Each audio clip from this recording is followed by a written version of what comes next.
had always loved the idea of having the house all to myself, but tonight was different.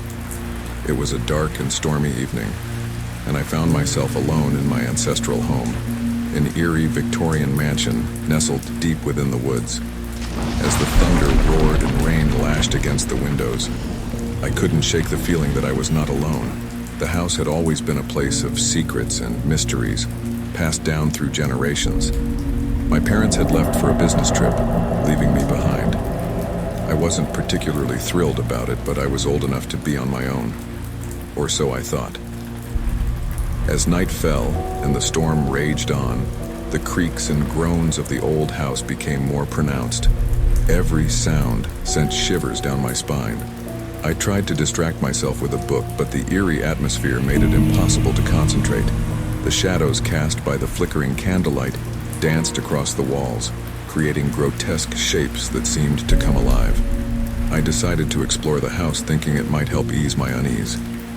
The grand staircase led me to the upper floors, where the family portraits lined the walls, their eyes seeming to follow me as I walked by. It was then that I heard it, a faint whisper like a soft breath of wind. "Who's there?" I called out, my voice trembling.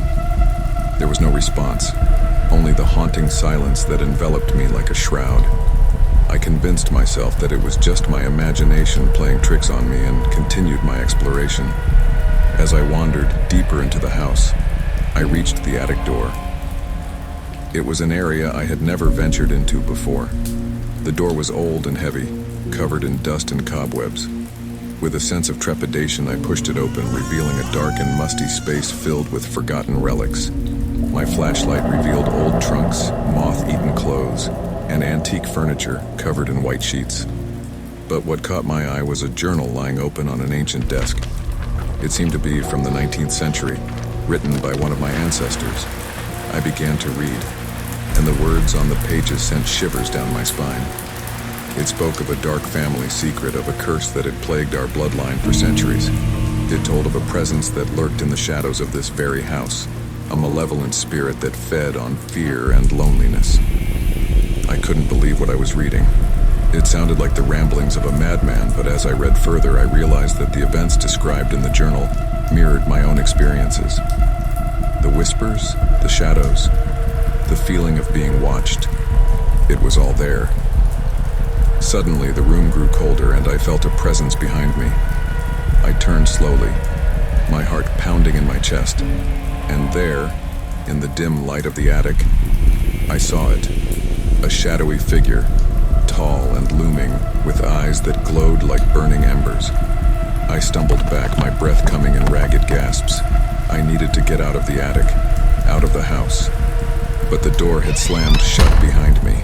Panic set in as I fumbled with the doorknob, but it refused to budge. The whispers grew louder, filling the room with an eerie cacophony. In my desperation, I remembered the journal. I grabbed it and began to read aloud, hoping that the words of my ancestor would somehow banish the malevolent spirit. The room shook and the figure before me let out an unearthly shriek. It seemed to melt away into the shadows, leaving me gasping for breath. The attic door swung open, and I stumbled out, leaving the journal behind. I ran down the stairs, through the hallways, and out into the stormy night. The rain soaked me to the bone, but I didn't care. I just needed to get away from that house, from whatever evil lurked within its walls. As I reached the edge of the woods, I turned to look back at the mansion. It stood there, dark and foreboding, but I knew I could never go back. The curse had been broken, but the memory of that night would haunt me forever.